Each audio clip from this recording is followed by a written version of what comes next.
class. आज हम देखिबा paragraph 3 class 10th row at the high school रो.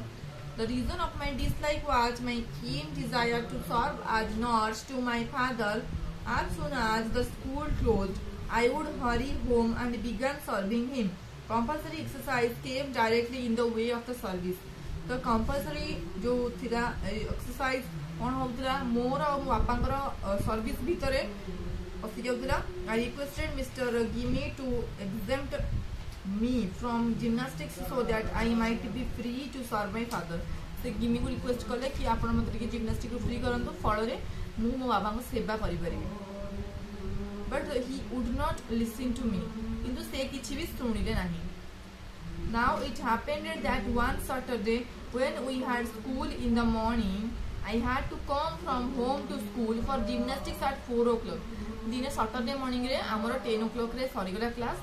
तो हमको 4 o'clock रे इवनिंग 4 o'clock रे हमको जीवार थला कोडी जिम्नास्टिक क्लास करियो. सेती बेले कोन हला आफ्टरनून ने कोन हला ना जेहेतु पाग खराब थिला मो पर वाच नथिला तो मु स्कूल ले पहुंचा पर क्लाउड मते डिसिप्ट कर दला माने कि मते बाट बणा कर दला फल रे मु कंफ्यूज रही गली एवं मु जे पहुंचला सब पिला माने घर को बोलेनी तो माने मु एब्सेंट रही गली. The next day Mr. Gimi examining the roll found me marked absent. Being asked for the reason for my absence, I told him what happened.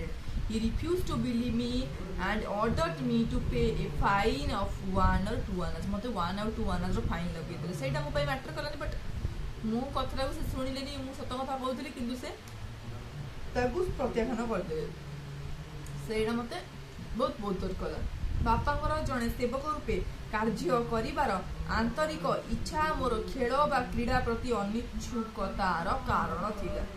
विद्यालय बंद हेबा मात्रे मु शीघ्र घर को जाई तांकर सेवा आरंभ करि दउथि. बाध्यतामूलक व्यायाम बा क्रीड़ा ए सेवार प्रत्यक्ष प्रतिबद्धंग भाबे मो पई उभा हैला. तापरे कोन हला बापा को सेवा करिया पई मते जिम्नास्टिक रु मुक्ति करि देबा पई मु प्रधान शिक्षक को अनुरोध करी. किंतु ए सब प्रधान शिक्षक ए जिनस को प्रत्याख्यान कले. दिने शनिवार एई भली घटिला जे सकाळे आम मानकर विद्यालय कार्यक्रम होई गेला किंतु आमको अपराह्न 4 घटिकार जिम्नास्टिक रे जोग देबा पई कि मते घर विद्यालय को जिबार थिला. मो पाखरी घंटा नथिला तेणु आकाश में आच्छादित बादल सते जेपरी मते ठकी देथिला. विद्यालय रे पहुंचला बेलकू बालक माने चली जाइथिले माने छुट्टी हेतला हला कि पर दिन मते जोरिमना थबाकू सर कहिले एंड मो कथा को टिके भी विश्वास से करिले नाही. तापर देखियो paragraph 4. I was convicted of laying that deeply pained me. मते मिथ्या आदि हमारे घोषित करा गला जोटा कि मते बहुत दुख लागिला. How I was to prove my innocence.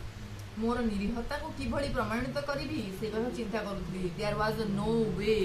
किछि मो पाखरे रास्ता नथिला कि मोर निरवता को ए मो मिथ्या मते जो मिथ्या आरोप लागि छि मो ऊपर मिथ्यावादी ताको किभली मु प्रूव करिवि सेही कथार चिंता रे रहिली.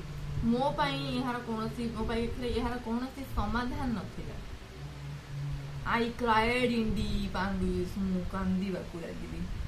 तीव्र मानसिक बेसदारे मु कांदिली. एई घटनारू मोर हृदयबोध हैला जे जणे सचोट व्यक्ति যত্নশীল ব্যক্তি হেবা মধ্য আবশ্যক. মানে গোটে লোক যে সিনସିयर হেলে হই যিব কেয়ারফুল রহিবা আবশ্যক सब जिनस प्रति एटा से ए सब ए इन्सिडेंट रु शिक्षा करे. मनुष्य जीवन रे प्रत्येक इन्सिडेंट रु किछि ना किछि शिखे. ओम तो टुम से लर्निंग मोड रे थाए. तो विद्यालय रे मोर जत्नहीनतार यार प्रथम और शेष उदाहरण था. मु केयरलेस हबार फास्ट एंड सेकेंड